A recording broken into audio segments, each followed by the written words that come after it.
끝난 줄 알았던 가습기 살균제 참사에 다시 이목이 집중되고 있습니다. 가습기 메이트를 제조했던 SK케미칼이 제품의 유해성을 알고도 숨겼다는 의혹을 검찰이 확인한 것으로 전해지는데요. 14일 박철 부사장을 포함한 임직원 4명이 구속영장 실질심사를 받았습니다. 자세한 내용은 취재기자와 함께 정리해 보도록 하겠습니다. 네, 도혜민 기자, 가습기 살균제에 대한 검찰 조사가 좀 이미 끝났던 게 아니었습니까? 네, 많은 분들이 그렇게 알고 계실 텐데요. 지난 2011년 임산부들이 원인을 알 수 없는 폐손상으로 사망하면서 이 가습기 살균제 유해성에 대한 문제 제기가 시작됐습니다. 이후 2016년이 돼서야 검찰이 수사에 착수했는데요. 당시 가습기 살균제를 제조하거나 판매했던 옥시레킷 벤키저와 SK케미칼, 애경산업 등에 대한 수사가 진행됐습니다.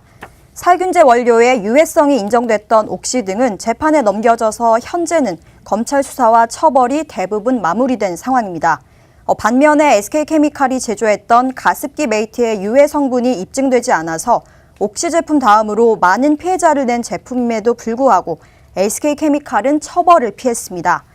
그런데 지난해 11월 시민단체가 가습기 메이트에 대한 수사가 부실했다면서 SK케미칼을 비롯해서 애경, 이마트 등에 대한 고발을 하면서 검찰 수사가 다시 시작됐습니다. 압수수색과 소환조사에 이어서 14일 오전 박철 부사장을 포함한 SK케미칼 임직원 4명이 구속영장 실질심사를 받았습니다. SK케미칼 임직원 같은 경우는 어떤 혐의를 받고 있습니까? 네, 증거인멸 혐의입니다. 앞서 말씀드린 대로 수많은 피해자를 냈던 옥시와 SK케미칼이 전혀 다른 수사 결과를 받아든 이유는 제품의 유해성을 입증했느냐였는데요. SK케미칼 측은 제품의 유해성 여부를 실험한 보고서가 없어졌다고 그동안 주장해왔는데요. 재수사에 착수한 검찰이 SK케미칼이 제품의 유해성을 조직적으로 은폐한 정황을 포착한 것으로 전해집니다. 가습기 살균제 문제가 사회적으로 대두되자 SK케미칼은 가습기 메이트 개발 과정에 있었던 유해성 보고서 내용을 중심으로 대책을 논의했는데요.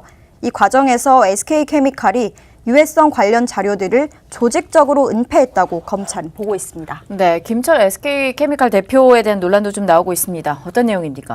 네, 부사장을 비롯한 임원들이 유해성 은폐에 관여한 정황이 포착된 만큼 김철 대표 역시 이를 몰랐을 리 없다는 건데요. 지난 2016년 국회 청문회에 출석한 김철 대표는 연구 보고서를 제출하라는 특별위원회 요청에 문건을 못 찾았다고 답변한 바 있습니다. 검찰이 의심하고 있는 것처럼 유해성 연구 내용을 바탕으로 이미 2013년 관련 논의가 이어졌다면 김철 대표의 국회 발언은 허위 진술로 해석될 수 있습니다. 네, 현재 SK케미칼의 입장은 어떻습니까? 네, 임직원들의 구속영장 실질심사가 진행되는 만큼 SK케미칼은 무거운 분위기입니다.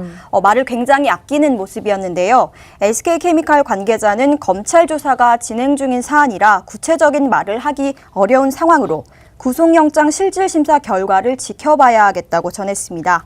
박철 부사장을 비롯한 SK케미칼 임직원들에 대한 구속심사 결과는 14일 늦은 밤 나올 것으로 예상됩니다. 네, 이번 구속심사 결과가 SK케미칼 검찰 수사의 방향을 좀 좌우할 것 같습니다. 지켜봐야 될 것 같습니다.